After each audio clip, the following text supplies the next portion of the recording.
എടാ രാവിലെ തന്നെ ഇങ്ങനെ രണ്ടും കൂടെ ഒരുപ്പിച്ചോണ്ട് ഇരിക്കാത്ത ഇഷ്ടംപോലെ തടിയുണ്ട്, എന്തെങ്കിലുമൊക്കെ പണിയേടാ. ആ വെളിയിൽ കിടക്കുന്ന തടിയൊക്കെ അളന്നിടാൻ പറഞ്ഞിട്ട് അളന്നിട്ടോ? എടാ വെളിയിൽ കിടക്കണ തടിയൊക്കെ അളന്നിടാൻ പറഞ്ഞിട്ട് നീ അളന്നിട്ടില്ലേ? അത് ആശാനോട് അളന്നോ, ഞാൻ പറഞ്ഞല്ലോ. അപ്പൊ ആശാൻ അളന്നിട്ടില്ലേ? നീ അളക്കുമെന്ന് വിചാരിച്ചിട്ട് ഞാൻ അളക്കില്ല. ആശാൻ അളക്കും. രണ്ടുപേരും നിർത്തിക്ക. രണ്ടുപേരും എനിക്കിട്ട് അളക്കാനല്ല പറഞ്ഞത്. അല്ല ഞങ്ങൾ അളക്കണില്ല. ആ മുതലാളി അളന്നു. ശരിയാണല്ലോ. അല്ല പിന്നെ എന്ത് പണിയാണത്? ഞാൻ നിങ്ങളെ എന്തിനാ ഇവിടെ കൊണ്ടുവന്നത്? തടി അറക്കാൻ വേണ്ടിയാണ്, അല്ലാതെ എന്റെ മുന്നിൽ വേല ഇറക്കാൻ വേണ്ടിയല്ല. മനസ്സിലായില്ല? എടാ പറഞ്ഞതുപോലെ 8ക്ക് 4 തടി 2 പീസാക്കാൻ പറഞ്ഞിട്ട് പീസാക്കിയോ? അയ്യോ, അത് 8ക്ക് 4 2 പീസാക്കാനാണ് പറഞ്ഞത്. 2 പീസ്. ഞാനത് 4ക്ക് 2 8 പീസാക്കിയിട്ടല്ല. അതൊരു ചെറിയ മിസ്റ്റേക്ക് അല്ലേ? ചെറിയ മിസ്റ്റേക്കാ. എടാ 8 അടിയുടെ അലമാരി പണിയാൻ വേണ്ടി കൊണ്ടുവച്ചേക്കുന്ന തടി 2 പീസാക്കിയിട്ട് ചെറിയ മിസ്റ്റേക്കാ. എന്റെ മുതലാളി അതിന് ഇത്ര ടെൻഷൻ എടുക്കണ എന്തിനാണ്? 4 അടിയുടെ 2 അലമാര പെടുതാ പോരെ. അതാവുമ്പോ കൊണ്ടുപോകാൻ എളുപ്പമാണല്ലോ.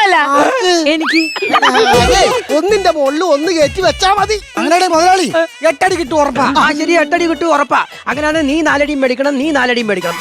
എനിക്ക് അടി മേടിക്കാൻ വയ്യ. എടാ സത്യം പറഞ്ഞ നിനക്കൊക്കെ വല്ല പണി അറിയാവോടെ? അറിയാവോന്ന് ചോദിച്ചാ ഞങ്ങൾ ഇരിക്കും മുമ്പ് എവിടെ നിന്നറിയാവോ? അത് എനിക്ക് അറിഞ്ഞൂടാ. എവിടെ നിന്ന്? സതീശൻ മുതലാളിയുടെ മില്ലിലായിരുന്നു. ആ ചുമ്മാതല്ല, നീയൊക്കെ വന്നപ്പോ ഒരു ചിക്കൻ മസാലയുടെ മണം. അത് പൊടിമില്ലേ. ഞങ്ങൾ പണിക്കുന്നത് സതീശ മുതലാളുടെ തടിമില്ല. അവിടെ നിന്ന് ഞങ്ങൾ പറഞ്ഞു വിട്ടതല്ലേ. എന്തിന്? പണി അറിയാഞ്ഞിട്ട്. അതല്ല, പണി അറിയാഞ്ഞിട്ടല്ല. ഇവിടെ പണി അറിയാവുന്ന പണിക്കാരില്ല, അതുകൊണ്ട് നിങ്ങൾ അവിടെ പോയി പണിതോ എന്ന് പറഞ്ഞു വിട്ടതാ. പറഞ്ഞു വിട്ടെന്ന് പറഞ്ഞതാണ്. പണി അറിയില്ലെങ്കിലും പറഞ്ഞു ഒപ്പിച്ചല്ലേ? പറഞ്ഞു വിട്ടെന്ന് പറഞ്ഞല്ലോ. അതെ, ആ പറഞ്ഞ കൂട്ടത്തിൽ അങ്ങ് പറഞ്ഞു വിട്ടെന്നുള്ളത് അങ്ങ് പറഞ്ഞു വിട്ടാ പോരെ. പിന്നെ അനിയന്മാരൊരു കാര്യം ചെയ്യണം. 16 ബി എന്നും പറഞ്ഞ് തടി കിടക്കുന്നുണ്ടോ? അത് 8ന് 2 പീസാക്കി വെക്കണം. 8ന് 2 പീസാക്കണം. 2 പീസാക്കി. 8ന് 2 പീസ്. 8ന് 2 പീസ് അല്ലേ? 8ന് 2. ദൈവത്തെ ഓർത്ത് 2ന്റെ 16 പീസാക്കി വെക്കരുത്. മുതലാളിനെ ഓർത്ത് ഞാനത് ചെയ്യൂല. എന്നെ ഓർക്കണ്ട, നീ എന്നെ ഓർത്ത് അങ്ങനെ ചെയ്യും. ശരി ഞാൻ ചെയ്തോളാം. ആശാനെ നീ പ്രാക്ക് മേടിക്കണ്ട മുതലാളി.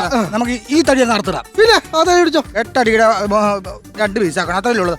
ആശാനെ നമുക്ക് 2 പേർക്കും കൂടി തടി പൊക്കി അങ്ങോട്ട് മാറ്റി മാറ്റിയിട.